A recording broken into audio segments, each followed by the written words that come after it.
Hi guys, Ron from Ronald Rohde Law, and today we're going to be walking through a filing of franchise tax return and public information reports. These are the PIR. This is for a Texas entity. Specifically, we'll do this for a LLC, limited liability company.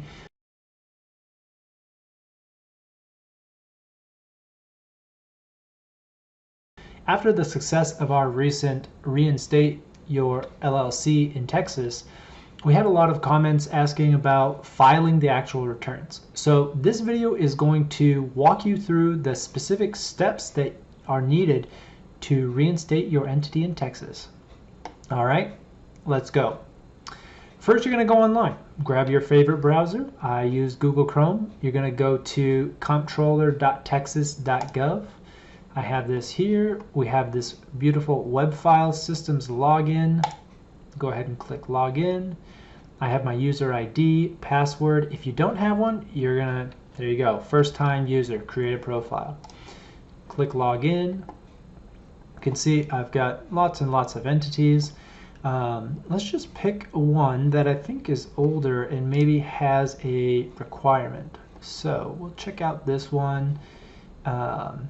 And here you see under your web file pay options, no tax due information report. So that's considered the franchise tax. I think a lot of people have questions about that. We just hit continue. And here we go. We can look at filing 2020. You're eligible. You go through these questions. Combined group. Is this reporting of a combined group? No. Do any of the entities? Temporary? No.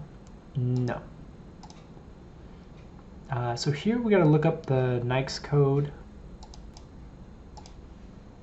531 is anything for real estate. So we'll just go in here. We do our regular year here. This is a passive entity. No. Is the annualized total revenue. And currently that revenue is about $1.1 million. Does this company have zero? Yes. Is it a REIT? No. Is it a veteran owned? No. So this is just an inactive entity. I probably need to wind this down.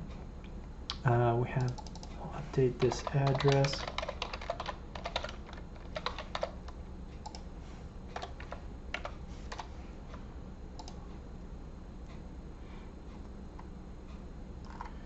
Everything else here looks good. So we just want to check it and make sure that the officers, directors, managers, member, or general partners are listed. This is your opportunity to update that information. It is not necessarily legally, but it is evidence.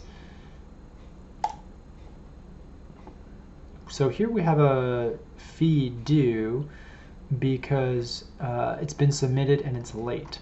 So I believe we don't have to pay the fee, but we can we can file the report with no payment. And so that just gets your return on record, but you don't necessarily have the clearance. You're not in good standing yet if you don't pay the penalty. So we're going to submit it without a payment. There we go. You have filed successfully. I recommend print this page, save as PDF. And there we go. That's it. You get a little summary of your report, and that's it. So let's file for another taxpayer. We can look at another entity, and here again, we can do a PIR, file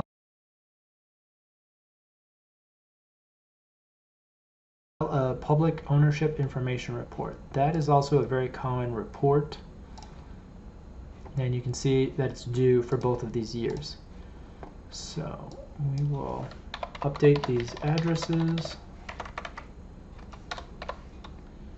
No problem. Okay.